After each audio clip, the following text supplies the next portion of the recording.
താമരശ്ശേരിയിൽ നിന്നും കാണാതായ 13-കാരിയെ നാട്ടിലെത്തിച്ചു. പെൺകുട്ടിയുടെ മൊഴി രേഖപ്പെടുത്തുന്നു.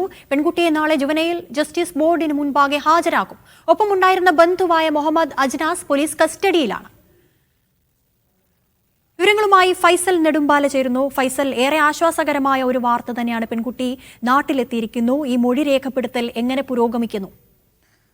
അതിര, ഈ മാസം 11-ാം തീയതിയാണ് ഈ പറയുന്ന 13-കാരിയെ താമരശ്ശേരിയിൽ നിന്ന് കാണാതാകുന്നത്. സ്കൂളിലേക്ക് പരീക്ഷ എഴുതാൻ പോയ കുട്ടിയെ പിന്നീട് കാണാനില്ലെന്നാണ് ബന്ധുക്കൾ പോലീസിൽ പരാതി നൽകിയത്. ഈ കുട്ടിയുടെ ബന്ധുവായിട്ടുള്ള മുഹമ്മദ് അജ്നാസ് എന്ന് പറയുന്ന യുവാവാണ് ഈ കുട്ടിയെ തട്ടിക്കൊണ്ടുപോയതെന്നാണ് പോലീസിന്റെ കണ്ടെത്തൽ. ഇതിനുശേഷം 14-ാം തീയതി തൃശ്ശൂരിൽ വെച്ച് ഈ കുട്ടിയെ ലോഡ്ജിന്റെ ഒരു CCTV ദൃശ്യങ്ങളൊക്കെ പോലീസിന് ലഭിച്ചിരുന്നു. അന്ന് കയ്യിൽ മതിയായ രേഖകളില്ലാത്തതിനാൽ മുറി കൊടുക്കാതെ പറഞ്ഞയക്കുകയായിരുന്നു. അതിനുശേഷമാണ് ഇന്നലെ ഈ കുട്ടി ബാംഗ്ലൂരിലുണ്ടെന്ന വിവരം ബാംഗ്ലൂർ പോലീസ് കേരള പോലീസിന് വിവരം അറിയിക്കുന്നത്. അതിനെ തുടർന്ന് താമരശ്ശേരി പോലീസ് ബാംഗ്ലൂരിലെത്തി കുട്ടിയെ വീട്ടിലെത്തിക്കുകയായിരുന്നു. ഇപ്പോൾ അല്പസമയം മുമ്പാണ് ഈ കുട്ടിയെ ഇപ്പോൾ താമരശ്ശേരിയിൽ എത്തിച്ചിരിക്കുന്നത്. നിലവിൽ കുട്ടിയെ ചോദ്യം ചെയ്തു വരികയാണ്. കൂടുതൽ ഏതൊക്കെ തരത്തിലുള്ള വകുപ്പുകൾ ചുമത്തണം എന്നുള്ള കാര്യങ്ങളൊക്കെ തന്നെ നാളെ ജുവനൈൽ ജസ്റ്റിസിന് ബോർഡിന് മുമ്പിൽ ഹാജരാക്കിയതിന് ശേഷമായിരിക്കും തീരുമാനിക്കുക. ഇന്ന് എന്തായാലും പോലീസിന്റെ കസ്റ്റഡിയിലായിരിക്കും. ഈ മുഹമ്മദ് അജ്നാസും ഇപ്പോൾ പോലീസിന്റെ കസ്റ്റഡിയിലാണ്. ആതിര.